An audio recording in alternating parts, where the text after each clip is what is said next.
Et Bonjour. merci d'être avec nous, Nathalie. HEC, stand-up. Vous allez nous parler de compétences, mais pas n'importe lesquelles, de développer les compétences pour un projet entrepreneurial. Je vous laisse tout de suite prendre la main, puisqu'on a déjà un petit peu dérapé sur le timing, donc, pour vous laisser pleinement le temps d'aborder votre masterclass dans les temps. Je vous laisse vous présenter également et présenter aussi HEC Stand-up. Et je vous retrouve à la fin. Merci Merci Valentine. beaucoup. Bonjour à toutes, je suis ravie d'être avec vous ce matin. Donc, je vais vous parler de compétences entrepreneuriales. Alors, je ne sais pas comment partager ma présentation. Voilà, super. Je m'appelle Nathalie Rion, je suis professeure à HEC et je suis directrice académique du Centre d'entrepreneuriat social dans lequel nous avons 3 programmes. On a 2 programmes gratuits à destination des femmes, Stand Up et Up, dont l'objectif est de favoriser l'indépendance financière et l'autonomie des femmes par le développement de compétences entrepreneuriales. Et puis, on a un 3e programme qui est l'accélérateur ESS, qui est développé en collaboration avec la région Île-de-France et qui consiste à accompagner pendant 2 ans des structures de l'économie sociale et solidaire pour développer leur impact sur les territoires. Donc, on va beaucoup parler de stand-up aujourd'hui. Donc, stand-up, c'est un programme qui est gratuit pour les femmes et qui se passe un peu partout en France. Donc, on a des sessions régulièrement un petit peu partout en France et je vais vous expliquer de quoi il s'agit. Alors, la vraie question, c'est comment les compétences entrepreneuriales vont vous permettre de construire le projet professionnel de vos rêves et vous donner le plus de chances possibles de réussir. On n'est jamais sûr de la réussite, et puis la réussite, elle se définit de manière très personnelle, mais les compétences entrepreneuriales sont fondamentales dans la création d'un projet qui va correspondre à vos attentes, à vos compétences et aussi à l'impact que vous avez envie d'avoir autour de vous. Donc, l'idée, c'est de devenir propriétaire de votre vie plutôt que locataire. Et ça commence par 2 choses. Ça commence par vous, parce que vous êtes votre première ressource. Donc, si vous ne passez pas un petit peu de temps à comprendre qui vous êtes, ça va être très compliqué de développer un projet, que ce soit un projet d'emploi ou un projet de création d'entreprise, même si vous le faites seul.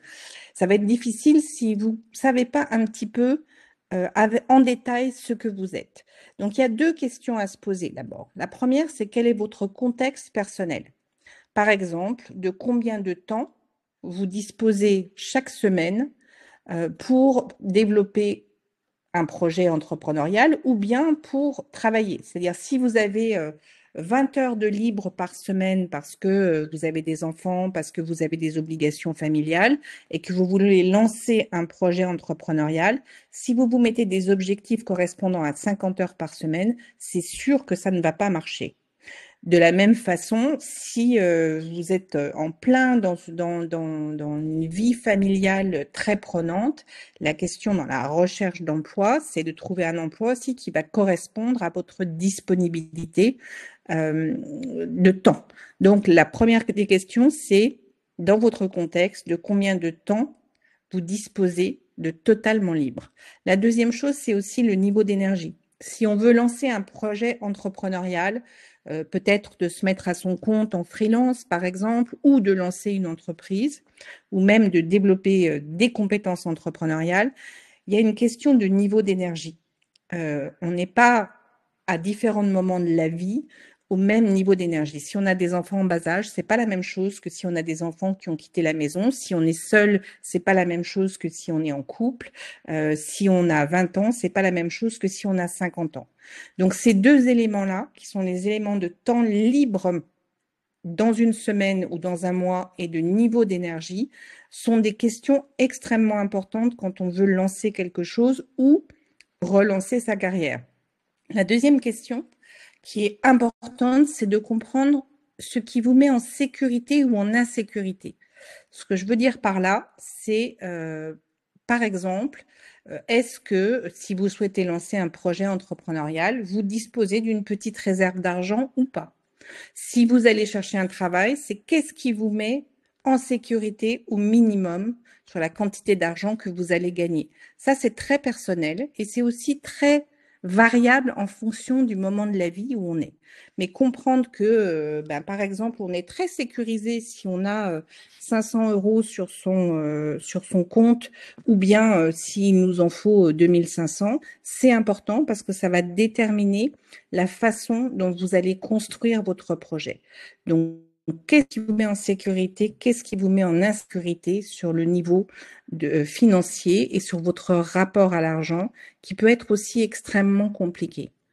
La deuxième chose, c'est par exemple, est-ce que vous êtes à l'aise dans des environnements où il y a des conflits, par exemple, ou est-ce que c'est très compétitif? La troisième chose, c'est est-ce que vous êtes quelqu'un qui dit facilement non ou pas? Est-ce que vous êtes quelqu'un qui dit facilement oui ou pas? Il y a des gens pour qui il est très compliqué de dire non, il y a des gens pour qui il est très compliqué de dire oui. Et puis, il peut y avoir d'autres facteurs. Donc, comprendre, quel est le contexte dans lequel vous êtes au moment où vous songez à changer de carrière ou à trouver un job ou à lancer une activité individuelle ou dans une entreprise, c'est vraiment le contexte personnel et ce qui vous met en sécurité et en insécurité. Et c'est pour ça que la première des choses dans les compétences entrepreneuriales et dans l'entrepreneuriat en général, c'est qu'on ne peut pas se comparer parce que ces deux éléments-là sont différents d'une personne à l'autre. Donc, se comparer avec quelqu'un qui a plus de temps ou moins de temps que vous, plus d'énergie ou moins d'énergie, un rapport à l'argent un peu différent et une capacité à dire non très différente, c'est passer à côté de l'essentiel dans le développement d'un projet. Donc ça, c'est les deux premières questions. Et puis ça peut changer dans le temps, évidemment. Donc, c'est des questions à se poser régulièrement pour comprendre ce que l'on veut faire de sa vie, qu'il s'agisse de trouver un nouveau travail ou qu'il s'agisse de développer un projet. Il y a des temps courts et il y a des temps longs. Donc ça, c'est la première des choses. La deuxième des choses qui est très importante, c'est de comprendre qui vous êtes vraiment. Vous êtes votre première ressource et votre cas n'intéresse que vous. C'est un peu cynique de dire ça, mais personne ne va passer du temps à regarder quelles ont été vos expériences, quelles ont été vos expériences personnelles et professionnelles qui vont mettre en évidence vos compétences. Donc l'idée, c'est de dire, il faut passer un peu de temps sur vos différentes expériences personnelles et professionnelles pour les mettre en récit et pour montrer les capacités et les compétences que vous avez vraiment. Parce qu'on est beaucoup plus que son CV. Une mère de famille, elle sait gérer les plannings, elle sait gérer les budgets, elle sait gérer les conflits, elle sait faire plein de choses qui sont des compétences très utiles en entrepreneuriat, par exemple, ou dans une entreprise en général. Mais le problème, c'est que ces compétences-là ne sont pas conscientisées et donc ne sont pas assumées. Et quand on se présente à quelqu'un, l'objectif, c'est d'inspirer confiance. C'est vous qui inspirez confiance d'abord, votre parcours ensuite. Donc, il faut que vous ayez confiance en vous. Pour avoir confiance en soi, il faut passer un peu de temps sur ces différentes expériences personnelles et professionnelles pour mettre en évidence les capacités et les compétences que vous avez, de façon à ce que quand vous vous présentez, si on vous dit « Ah ben oui, mais vous avez jamais fait ça », vous pouvez dire « C'est vrai, j'ai jamais fait vraiment ça, mais en revanche, j'ai telle expérience qui s'est déroulée dans tel contexte où j'ai pris en charge telles actions et obtenu tel résultat. » Parce que si on fait ça, en face, on a juste quelqu'un qui, à travers votre expérience, va avoir les compétences qu'il recherche. Mais ça demande du temps, ça demande de la précision, ça demande de la clarté et ça demande du discernement. C'est-à-dire que c'est très intéressant de faire ça. Nous, on le fait beaucoup avec nos entrepreneuses en groupe. Vous racontez une expérience, vous dites voilà ce que cette expérience m'a permis de développer comme compétence et les autres vont vous dire ah mais oui, mais il y a autre chose que tu n'as pas vu. Donc, c'est aussi l'idée de, quand on dit passer du temps sur votre propre cas, c'est de vous faire une petite bande dans laquelle vous allez pouvoir échanger autour des compétences respectives des unes et des autres pour vraiment être sûr de soi quand on parle de soi parce que ça se voit. L'autre chose sur comment on développe des compétences entrepreneuriales, il faut oublier les recettes. Quand votre grand-mère fait bien un très bon plat et que vous voulez faire le même plat pour faire plaisir à la famille, elle vous donne la recette, mais il y a des chances que ce soit jamais aussi bon que ce qu'elle faisait elle. Parce qu'en réalité, elle va vous dire, ah bah oui, mais tu sais, je rajoute aussi un petit peu de ci, un petit peu de ça. Et c'est ça qui fait le goût du plat. Mais un petit peu de ci, un petit peu de ça, c'est de la connaissance qu'elle ne peut pas vous passer parce qu'elle est expérientielle. Donc, pour l'entrepreneuriat et les compétences entrepreneuriales, l'idée, c'est d'oublier toutes les recettes qu'on voudrait vous faire apprendre. Par exemple, pour celles qui ont des projets, on vous a sans doute dit, quand vous avez voulu lancer votre projet, faites un business plan. Le business plan, nous, la première chose qu'on fait avec nos entrepreneuses, c'est de le déchirer. Parce qu'un business plan, ça n'a de sens que quand on a des morceaux de clients dedans. C'est-à-dire quand on a déjà fait la preuve que son idée est une vraie opportunité de business. Au moment de la ruée vers l'or, ceux qui faisaient fortune, ce n'étaient pas les chercheurs d'or, mais c'était les vendeurs de pelles. Et dans l'entrepreneuriat, il y a beaucoup de vendeurs de pelles qui vont vous dire, il faut faire ci, il faut faire ça. Et vous allez suivre des recettes qui ne vont vous mener à rien. Donc, développer des compétences entrepreneuriales, c'est développer la capacité d'être dans l'expérience plutôt que de répéter des recettes qu'on vous donne d'une manière non contextuelle. Donc, c'est oublier les recettes et apprendre à poser des questions. Ça, c'est valable en entrepreneuriat, mais c'est valable dans la vie en général. Il y a 2 questions qui sont clés. C'est pourquoi vous faites ça? Pourquoi vous le faites comme ça? Et alors? La deuxième question, c'est et alors? Qu'est-ce que ça veut dire que vous me disiez ça jusqu'à qu'on ait une réponse précise?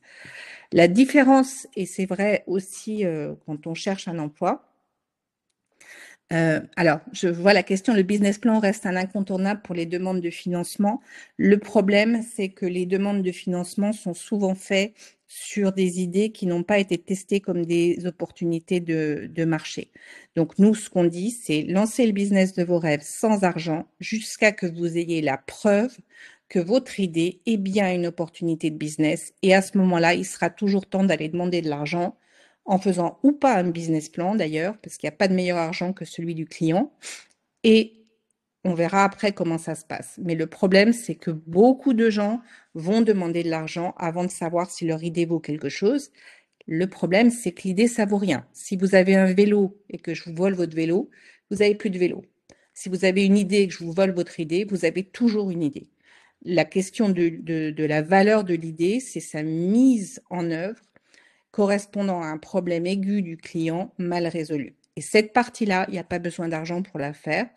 Et quand on la fait, ça se voit. Il y a ce qu'on dit, il y a ce qu'on montre. Et on peut faire un vrai business plan avec des morceaux de clients dedans et demander du financement dont on saura quoi faire. Donc en fait, c'est là aussi les recettes, c'est détricoter toutes les croyances sur l'entrepreneuriat, remettre l'église au milieu du village, se poser les bonnes questions en fonction de son propre contexte. Ensuite, il y a un élément qui est clé dans les compétences entrepreneuriales et dans le fait de devenir propriétaire plutôt que locataire de sa vie, ce qui est un peu l'objet de l'entrepreneuriat, c'est le passage à l'action. Tout le monde peut, devant son ordinateur dans sa chambre, dessiner un projet extraordinaire qui potentiellement ne vaudra rien quand il sera confronté au marché. Donc, ce qui est clé, c'est le passage à l'action. Or, le passage à l'action, il vient toujours après une décision. Il n'y a pas de décision sans action. Si je vous dis oui, votre idée, elle est géniale, soit c'est parce que je vous aime bien et j'ai pas envie de me fâcher avec vous, donc oui, c'est super ce que tu fais. Soit j'ai rien compris à ce que vous m'avez dit et j'ai pas envie d'avoir l'air bête, donc je vais vous dire oui, c'est super ce que tu fais. Soit je fais un peu la même chose et je veux des informations et je vais vous dire ah oui, dites-moi plus. Soit je pense vraiment que c'est une bonne idée et je vous dis oui. Mais vous n'avez aucun moyen de faire la différence entre ces 4 oui, sauf si vous demandez un passage à l'action. Vous trouvez mon idée géniale, donnez-moi un contact important dans votre réseau. Vous trouvez mon idée géniale, achetez mon produit. Vous trouvez mon idée géniale, travaillez avec moi. Si les gens passent à l'action derrière un oui, c'est que c'est un vrai oui. Donc, le passage à l'action, il est fondamental et il vient toujours après une décision. Le problème, c'est qu'il y a plein de décisions qu'on prend qui ne sont jamais suivies d'action. Et il y a une raison pour ça, c'est que on perçoit inconsciemment que si on passe à l'action, on ne va pas être fidèle à l'identité que l'on se donne ou qu'on nous a donnée. Ça commence très petit, hein. Je ne sais pas ce que vous disiez vos parents quand vous étiez petit, mais on vous dit toujours: ah, toi tu es comme ça. Et puis après on est à l'école, toi tu es une bonne élève ou une mauvaise élève. Et puis ensuite, bah, on est matheux ou on aime le français, on est au chômage ou on a un travail, on est riche ou on est pauvre, on est une femme, on est un homme. On a une somme d'identités qui nous sont collées par nous et par les autres, mais qui ne correspondent pas à ce qu'on est vraiment. Simplement, parfois inconsciemment, on se dit: si je passe à l'action, je ne serai plus fidèle à l'identité que je me donne ou qu'on me donne, et donc je vais être jugée par mes proches, par les autres, par moi-même. Et si je suis jugée, je risque d'être condamnée, condamnée, condamnée à mort sociale. Donc il y a plein de choses qu'on ne fait pas parce qu'on perçoit inconsciemment que si on les faisait, on ne serait plus fidèle à notre identité et donc on risquerait de perdre notre environnement social. Donc la vraie question, c'est de se demander, est-ce que l'identité que je me donne ou qu'on me donne est vraiment celle qui me correspond? Parce que pour être propriétaire plutôt que locataire, il faut être assez aligné et prendre des décisions suivies d'actions. Donc la vraie question, c'est quel est le pouvoir que vous voulez pour vous? Alors attention, pas le pouvoir sur les autres, parce que ça, c'est de l'abus de pouvoir, mais le pouvoir de faire quelque chose ou d'être quelque chose. Donc, il y a plein de réponses possibles. Moi, je vous partage le mien, c'est: je veux le pouvoir d'inspirer un maximum de gens, le désir de passer à l'action pour leur plus grand bien et le plus grand bien du plus grand nombre. C'est-à-dire, si je fais ça, je peux me dire, quand j'ai une décision à prendre, est-ce que cette décision, elle vient nourrir ce pouvoir que je veux pour moi? Si oui, je vais passer à l'action très facilement. Sinon, je sais que si je dis oui quand même à cette décision, je vais avoir du mal à passer à l'action, ça va être compliqué pour moi, je vais stresser et je vais certainement avoir un résultat moyen. Donc, savoir le pouvoir qu'on veut pour ça, pour soi, facilite la décision et facilite le passage à l'action. Et donc, c'est fondamental dans l'expérience entrepreneuriale ou dans l'expérience professionnelle en général, d'être dans des environnements et sur des jobs qui nous permettent de nourrir le pouvoir qu'on veut pour soi. Donc, il y a plein de pouvoirs possibles, il n'y a rien de condamnable. On peut vouloir gagner de l'argent, on peut vouloir être libre, on peut vouloir faire le bien autour de soi. Il y a plein de façons de le formuler, mais ça, c'est un début de l'alignement qui est nécessaire pour inspirer confiance et donc pour obtenir un petit peu ce qu'on veut. Donc ça se travaille beaucoup, notamment en regardant ces expériences passées qui ont été pour nous des succès, comme celles qui pour nous ont été perçues comme des échecs, pour voir la différence entre les deux, parce que quand je ne suis pas alignée sur ce que je veux pour moi, en général, ça marche plutôt moins bien, et quand je le suis, en général, ça marche bien. Le problème, c'est que même quand on sait ça, le passage à l'action, il reste très difficile parfois. Parce qu'il y a encore un truc entre la décision et l'action, c'est l'état dans lequel on est. Et l'état, c'est évidemment quelque chose qui change tout le temps. Et c'est facteur de 3 choses. Un, le niveau d'énergie, c'est-à-dire, vous voyez bien, hein, quand vous discutez avec des gens qui ne vous partagent que des mauvaises nouvelles, très vite, ça fait baisser le niveau d'énergie de tout le monde. Il y a un bon moyen de remonter le niveau d'énergie, c'est physique déjà, de bouger, de changer. L'énergie, elle va là où on la focalise. Donc, si on a peu d'énergie et qu'elle n'est pas positive et qu'en plus on ne la focalise pas sur un objectif, elle va produire 0 résultat. En produisant 0 résultat, elle va nourrir les petites voix qui nous assaillent. Je ne suis pas légitime, je n'ai pas confiance en moi, je ne suis pas à la hauteur, je ne vais jamais y arriver. Et tout ça contribue encore à faire baisser le niveau d'énergie, moins de focus, plus de petites voix, et donc on ne passe pas à l'action. Mais ça, c'est facilement contrôlable. C'est de notre ressort, en fait. Niveau d'énergie, vous contrôlez, hein, la mise en mouvement, la façon de parler, la façon dont vous arrivez vers les gens. La focalisation, c'est 3 choses. C'est: je finis ce que je commence. Je fais mon lit tous les matins, par exemple. Je finis bien ce que je commence et j'en fais toujours un petit peu plus que ce qui était prévu. je mets le chocolat sur l'oreiller. Ça veut dire qu'on ne commence pas 25 000 projets, qu'on les finit bien et qu'on fait toujours un peu plus. Parce que quand on fait ça, on va remporter des succès qui vont faire taire les petites voix, augmenter l'énergie, etc. Donc, en fait, le passage à l'action pour soi, quel que soit le contexte, que ce soit dans un job, que ce soit dans une aventure entrepreneuriale ou que ce soit dans la vie, c'est je sais le pouvoir que je veux pour moi et je contrôle mon état. Donc ça va me permettre de passer à l'action et donc d'obtenir des résultats. Donc ça, c'est vraiment fondamental. Mais ça veut dire aussi que ça va avec un truc qui est intéressant, c'est que ça se voit. C'est-à-dire, ça se voit quand vous savez ce que vous voulez pour vous et que vous contrôlez votre état. Et donc, ça change un petit peu les autres parce qu'on est tous en miroir les uns des autres. Et les gens qui sont très proches de nous peuvent se dire, mais qu'est-ce qui lui arrive? Elle passe à l'action, elle fait des tas de choses, elle est de plus en plus sûre d'elle. Qu'est-ce que ça veut dire pour moi? Donc, il y a une partie des gens qui vont s'adapter, en fait, et faire la même chose que vous en miroir. Et puis, il y a des gens que potentiellement, ça n'arrangera pas et qui vous renverront quelque chose d'un peu moins agréable. Ce que je veux dire, c'est qu'il y a un prix à payer à être aligné. Et beaucoup de femmes, ce que je constate moi depuis 5 ans où j'ai accompagné plus de 3500 femmes, les femmes, la différence entre les femmes et les hommes sur l'entrepreneuriat entre autres, c'est que les femmes, elles ont plutôt plus peur de réussir parce que leur perception, c'est de dire qu'est-ce qui se passe si je suis celle qui est le plus en vue, qui gagne le plus, etc. Elles ont peur que ça potentiellement fasse exploser leur environnement, alors que les hommes ont plutôt plus peur d'échouer parce que leur rôle est plutôt d'entraîner tout le monde. Donc ça, c'est vraiment au cœur de notre travail. Nous, c'est à la fois d'identifier vos vraies compétences et vos vraies capacités parce qu'on est plus que son CV et aussi de travailler sur le moteur qui va faire que vous allez passer à l'action. En fait, quand on travaille sur le niveau d'énergie dont on parlait tout à l'heure, il y a plusieurs dimensions. Nous, on travaille sur 6 dimensions différentes. En général, on est assez à l'aise sur 2 ou 3 dimensions et on est moins à l'aise sur d'autres. Donc, on travaille à remonter tout ça. Donc, il s'agit de l'ancrage. Est-ce qu'on est quelqu'un de bien ancré? Est-ce qu'on fait ce qu'on aime? Donc, est-ce qu'on est inspirante et inspirée? Est-ce qu'on a une façon d'agir dans le monde qui est adaptée à ce qu'on veut obtenir?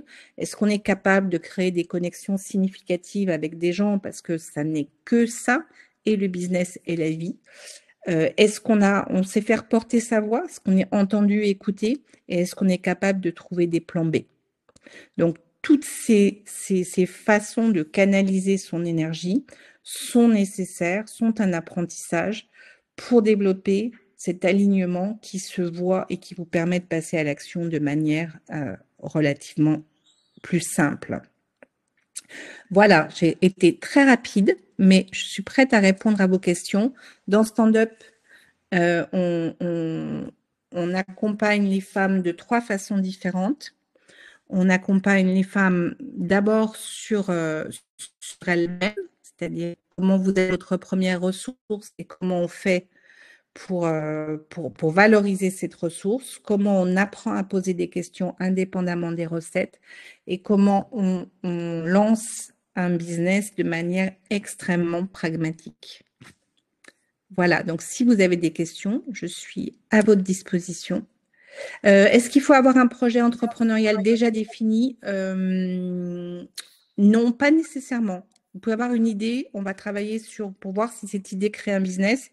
Et en général, si ça n'est pas un business, le fait de faire ce process va vous aider à trouver l'opportunité qui en sera un. Donc, voilà.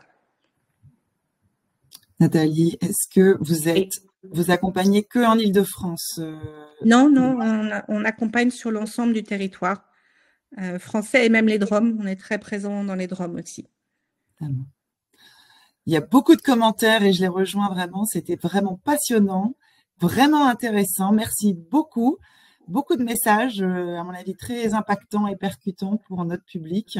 Voilà, je vois des petits cœurs et des emojis. Ouais, c'est gentil, merci. C'était formidable. Vous voyez, il y a beaucoup d'éloges. Donc, je rappelle à tout le monde que cette masterclass sera visible sur notre chaîne YouTube dès la semaine prochaine et puis que surtout, vous êtes aussi sur le Salon de Lille ou en tout cas HEC Stand-Up. Vous serez sur le Salon de Lille les 2 jours, me semble-t-il, et que vous réanimez un atelier aussi vendredi prochain, donc les 21 et 22 novembre. Voilà, C'est ça. Donc vraiment très inspirant pour celles qui ont des velléités d'entreprendre. Eh bien, je pense que maintenant, il y a une belle porte à laquelle venir frapper pour avancer. Julienne, non, il faut pas être de nationalité française nécessairement.